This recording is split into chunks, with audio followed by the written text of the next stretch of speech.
Massive breaking news today. You can tell the culture of the NFL is changing when a wide receiver, a good one, goes for 5 picks.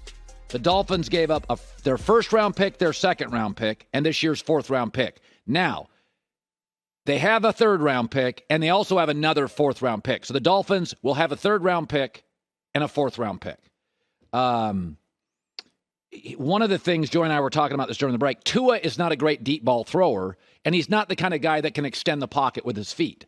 And the Dolphins have a bad offensive line. Now, they've tried to address it in free agency. They went and got Tron Armstead, offensive tackle from the Saints. He's hurt a lot. He's very good, hurt a lot. Connor Williams from the Cowboys, okay. So, I mean, those are upgrades if they're healthy. But, you know, Tua is not the kind of guy, like Justin Herbert can run around, extend the pocket, and go deep. Even that said, the Chargers went and addressed the offensive line with Rashawn Slater and Corey Linsley, and they were both home runs. Because at some point, your quarterback has to be able to sit in the pocket and throw the ball. Tyreek Hill's game is the deep ball. Now, he's a little like Cooper Kupp in that he's really good on jet sweeps. He's really clever. He's really good in bubble screens. You know, you don't think of Cooper Kupp when you think of Tyreek Hill. I do, because they're really multi-dimensional players. They're good with the ball in their hands. They're good after the catch. They get open. Now, Tyreek's in a different class speed-wise than the league. I mean, essentially the league. But you can use them. I mean, I will say this. Very few non-quarterbacks in the NFL are worth a point in Vegas. Tyreek's worth a point. Jamar Chase is worth a point. DeAndre Hopkins, when healthy, is worth a point. There's about 4 to 5 receivers in this league. They're worth a point. Or a game. I think Jamar Chase will win you a game every year.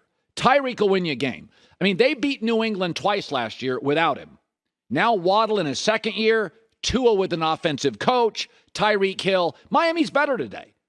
There's no question. Miami's better, and Miami's looking around the AFC and like, we got to get weapons. So I don't have a problem with Miami doing it. I think Tyree made a bad decision in terms of legacy. You're not going to find better than Mahomes and Andy Reid on the market. But I get the move by Miami. 5 picks is a ton. But he's a game changer. It's the herd. The Steelers are willing to go get Baker Mayfield. There is one small condition. They want him for free. So the Steelers have said, according to sources, if the Browns pay Baker's salary, they'll take Baker Mayfield. I don't like the move, and here's why.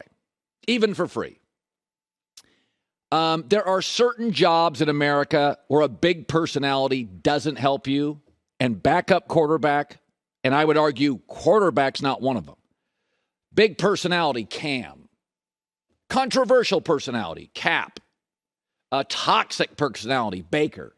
Those guys can't be backups. So if you're bringing Baker Mayfield in, he's got to be a starter. He's not a backup personality. Like Cam Newton's not a backup personality. If you're going to go, Tim Tebow, by the way, just too much noise. Tebow's a starter? No. Or he's not on your roster. Or he's an H-back. But big personalities or toxic personality you want your backup. You know who you want your backup to be? Jacoby Brissett. Case Keenum. Colt McCoy. If Colt McCoy puts on a baseball cap and sunglasses and walks through a mall, nobody knows who he is.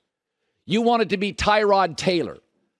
Agreeable, coachable, understated, that's a backup quarterback. So if you're bringing in Baker, you're bringing in a starter. And then, and I'll say this, ideally, you'd want better than Trubisky or Baker as a starter. But there's 2 things that Trubisky has that Baker doesn't. Likability and mobility. And that's why I think he's a better fit. I mean, I'll give you an example of the toxicity with Baker. Did you see this headline yesterday on Twitter from Aaron Wilson? Sources. Baker Mayfield and the Panthers have mutual disinterest in working together. I've never even seen that before. Basically, Baker and his people called this reporter and said, yeah, tell the Panthers we don't want them either. Oh, brother. Can you just fall on the sword once? A report came out, Panthers don't want Baker. Baker's got to get his people to say, we don't like you here. It's just his brand. He's just toxic. So, and Baker and Mitch Trubisky, if you look at their numbers, and I put them on the screen, it's the same guy. They both entered dysfunctional organizations. Trubisky is a more winning quarterback, is a more accurate quarterback. Their TD interception ratios are about the same, not great. Passer ratings virtually identical. The difference is likability and mobility. I like Trubisky, and I think he fits the culture of Pittsburgh better than Baker. TJ Hushmansada said this earlier in the week. Baker's got to get quiet. He's too noisy. Not saying that Baker can't play, but it's the extracurricular that comes with it. He's going to have to quiet down. He's going to have to humble himself. I'm sure he's been humbled. You want to go to the coast. They don't want you. Now it's just a place of where can he land? But what would I give up? Honestly, 5th, 6th round pick. That's it. Hi, everybody. Thanks for watching. Subscribe here to get the latest from the show. Also, be sure to check out more of the best clips from The Herd or go watch a few segments from other shows on FS1.